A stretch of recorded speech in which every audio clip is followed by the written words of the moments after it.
Hello, my name is Kennedy, and I just sat into a cactus. um, I am somebody that has had a year whose life has completely transformed. And so, I'm starting to share my life, share what I care about, share what I think is important. And I wanted to just start with, how did I get here? How did I get here in this place where I'm sitting right now, on the earth, in nature? There's so many different ways to answer this question, because I ask myself, what was the start of my journey? What led to this change of lifestyle? What really truly called me? And there's so many different points I can look back and think to. That was the catalyst. That was the start. But really, I think, we all have a path in life that we're supposed to walk, something we're supposed to find out, just different things we're supposed to experience and live. And I think that no matter what point in my life or my path you look at, I was supposed to make it here and continue on. So, I can start with me about this time a year ago. So I am a full high raw vegan right now. I'm 100% plant-based, and I have been so since January 1st of this year. And being plant-based has been one of the best things to ever happen to me in my entire life. The way that I feel physically, the connections I've made, the intuitive grounding that I have, the strength that I've had to have with setting boundaries, with speaking up for myself, with claiming my desires for me and by me. So many different things I've learned. How I feel physically, my digestive system, everything. It feels like a gift. It feels almost too easy when people ask, why are you vegan? Why are you plant-based? I think, how could I not be? My life has never been easier, the way that I feel inside. And so let me go back to about this time a year ago. I had this intuitive call come in, a download you could call it. And it was this quiet, I don't want to say a whisper, but it was just a message that said, stop eating meat. It was that clear, that simple. 3 words, stop eating meat. And I thought, oh, interesting. Really? Why? What could this mean? How? I never considered that.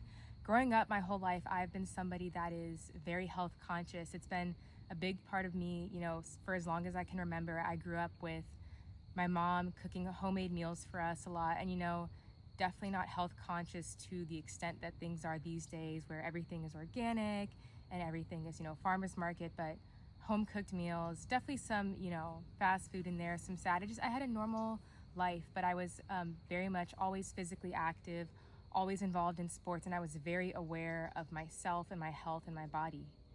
And so that's always been with me. And then I spent a year in Brazil as an exchange student before I went to college.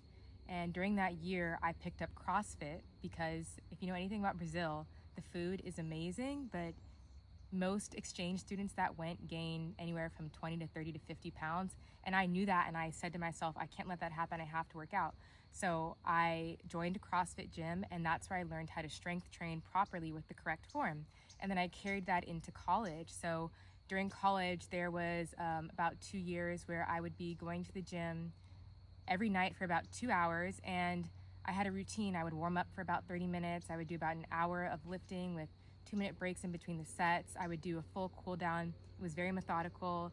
It was very well thought out. It was very, centered on health in my body. And I was eating how people, tell us to eat. Eat your protein. I would make wild caught salmon with sweet potatoes and broccoli. It was a joke with my friends that I would make this meal every night. I would make ground beef and sweet potatoes or rice, something to that effect. And I was thriving. I was doing well, I'm working out that hard. You're in college, you're moving a lot. You don't think my body could really handle and take all this. And after college, I took the funneled route of starting a corporate job in the workforce. And that was the, I don't want to say the beginning of the end, but the start of this downfall. But it wasn't really a downfall, because what I realized what it was the catalyst for everything that I needed to see to highlight what I really want in life and what's important for me to get to this point right here. And so I was in this job, and within the first 6 months, you know, the nature of this job is you're sitting at a desk all day like this. Blue light is blasting, and it cannot be underrated how detrimental blue light is for our health and just how much it actually forces the human body to retain excess fat. It is terrible, terrible. Lighting is a huge thing that everyone needs to address. That's an aside.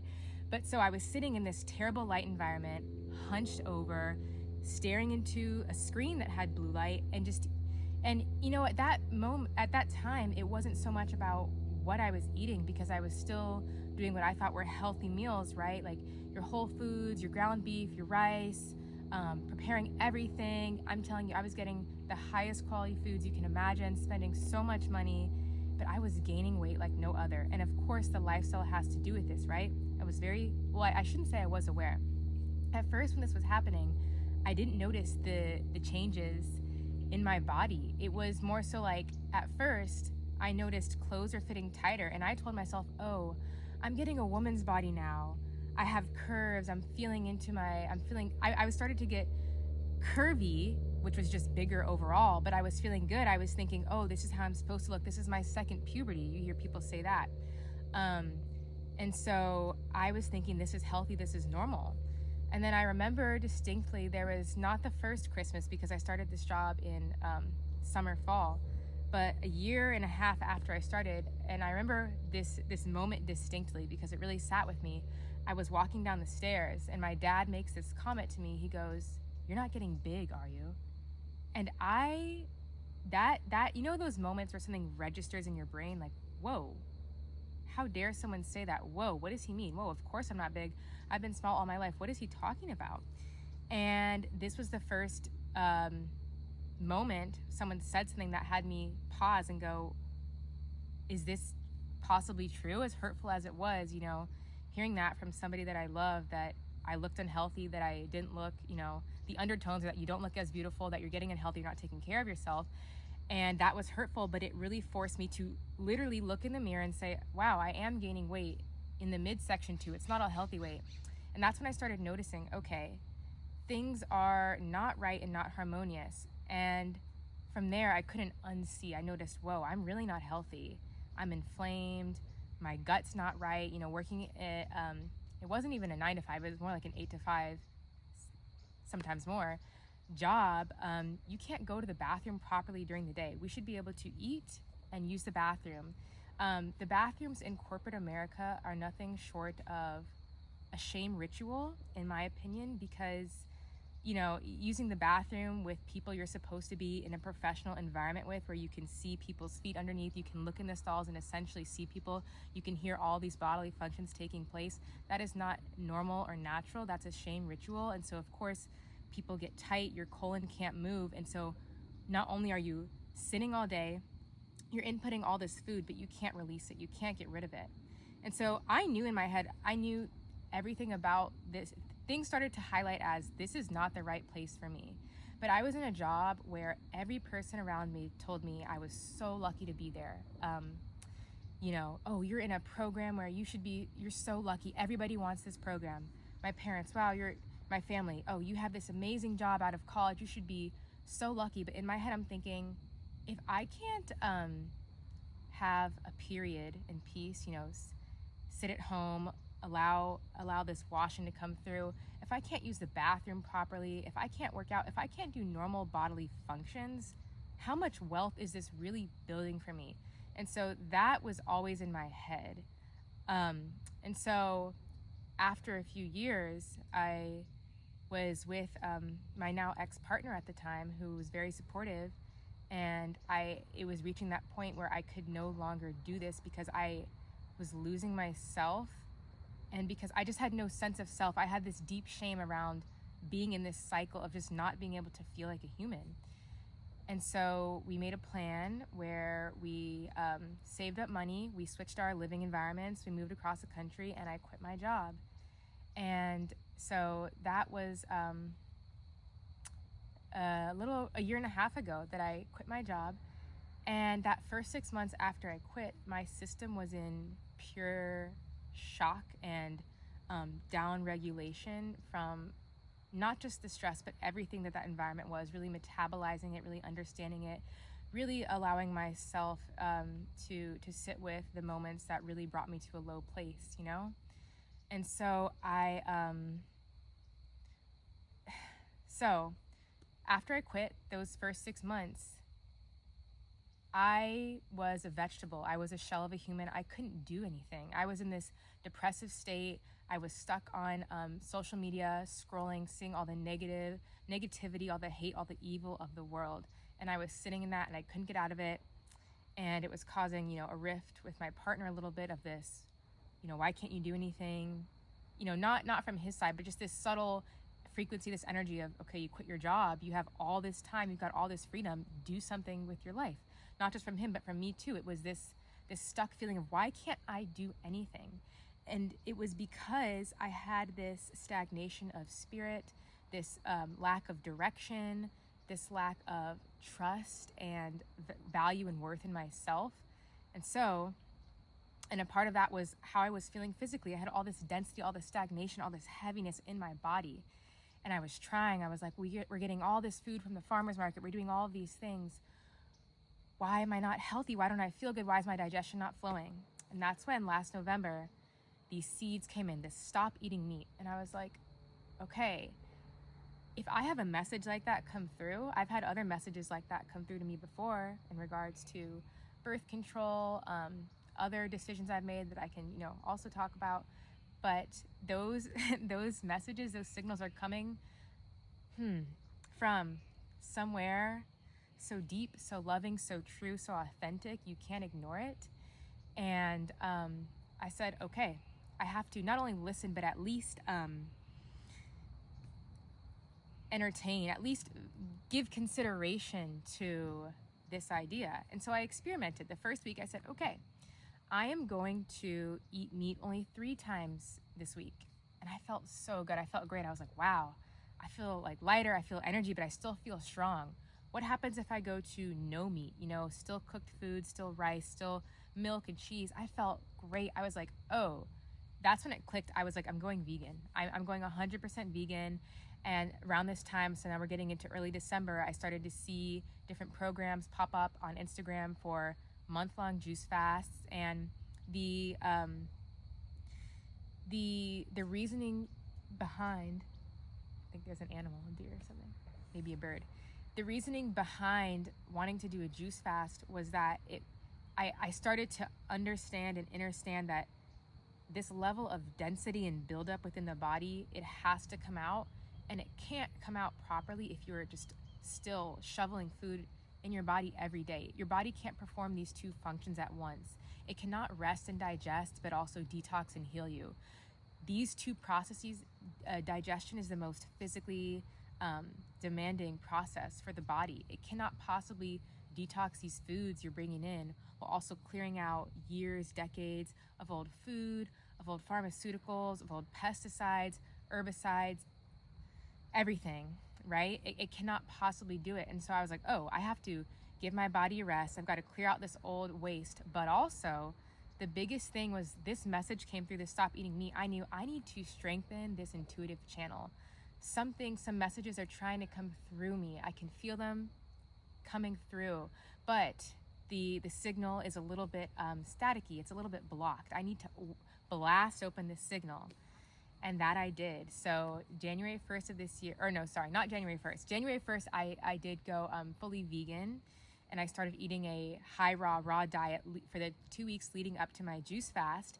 And my juice fast began on January 20th. And I did 28 days. They were not easy. Some days I felt like I was floating, feeling high, feeling amazing. Other days were really, really tough. I was stuck on Instagram scrolling for food in an obsessive, drug-like, addicted way. And I was so lucky that my partner at the time was so supportive. He knew my goals. He pushed me through in those times where I got that doubt. But ever since that, my juice fast was over and I cleared out mucoid plaque, and most importantly, I started to understand food. Starting to hear animal noises. It's dusk time. I cleared out old waste, but what that time was, what it allowed me to see, it casted a light on these wounds I've been carrying since childhood, on the reasons I actually gravitate towards certain foods. It's not because it's so salty and it tastes so good. It's not because it's so sweet. It's because this trigger emotion of, oh, I felt so much love in that moment the first time I had that food. And that is a deep chemical wiring, a nervous system wiring that sticks and it stays. And until you have these moments where you can actually step back and look deeply and understand what's happening, you're not really able to connect these. And so that was those 28 days. And since then, I've been figuring out what is the best way for me to eat and to live. And right now I've landed on a high raw lifestyle. So I eat mostly raw fruits and vegetables, nuts, seed, legumes. I usually start the day with juicy fruit. It would be something like grapes, or whatever fruits are in season, persimmons for the fall and winter, then maybe a big smoothie for lunch, and then a salad for dinner. And I can get into, in more detail what I actually eat day to day in a different video. But all that's led to, just one moment, I want to make sure this is still filming, because that would be really sad. All right. The sun. So, okay. After my juice fast, once you blast that level of light codes through your body, and once you force out the density, your environment, there's an equilibrium that has to find itself, right? So anything that's out of alignment, where you live geographically, who you spend your time with, the content you consume, your partner, all of these things that are not in proper alignment get really exposed really quickly and really loud. And so after this time was over, I've had an extremely transformative year. I've ended a 4-year relationship. I've moved 3 times.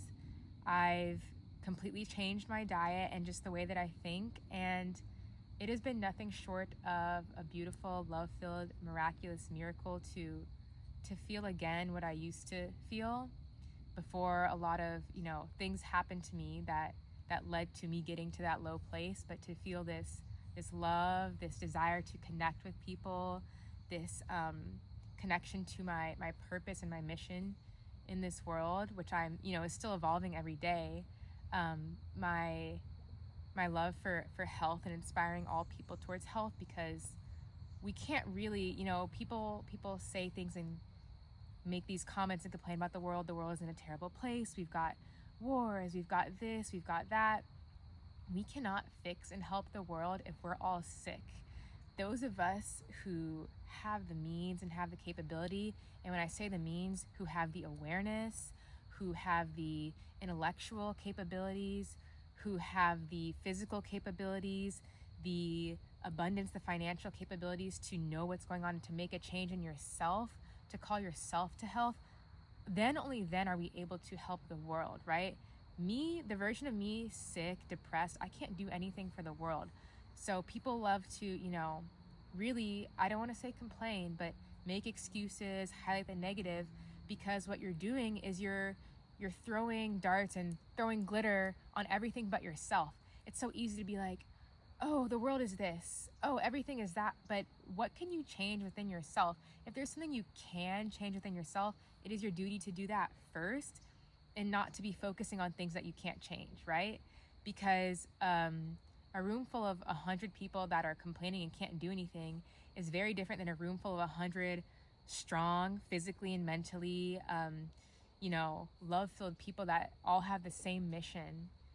That is how we can affect change. And so that is what inspires me, is knowing that we can only make true change from being healthy and being balanced first within ourselves, and then we can help the world. So that's a little bit about me. That is how I got here today to this beautiful piece of earth. I love being outside. I love nature. I have this deep, deep gratitude every day, being able to just sit like this. And I don't feel like I this is what I need in life. It's like my luxury is being able to sit right here. I don't need so much stimulation, you know, like the physical, the just the go. I mean, I love to, you know, be with people as well, don't get me wrong, but having this deep pause, relaxation, peace, and calm in nature is really just what gives me so much strength and force to go every day, to share, to be who I am, to keep trying to make the world a better place. So thank you so much for listening. Thank you for being a person who is inspired by themselves to make a better life for yourself, to, you know, bring your health to its highest potential, and to ultimately make the world a better place. Thank you so much. With much love, I'm excited to share more soon.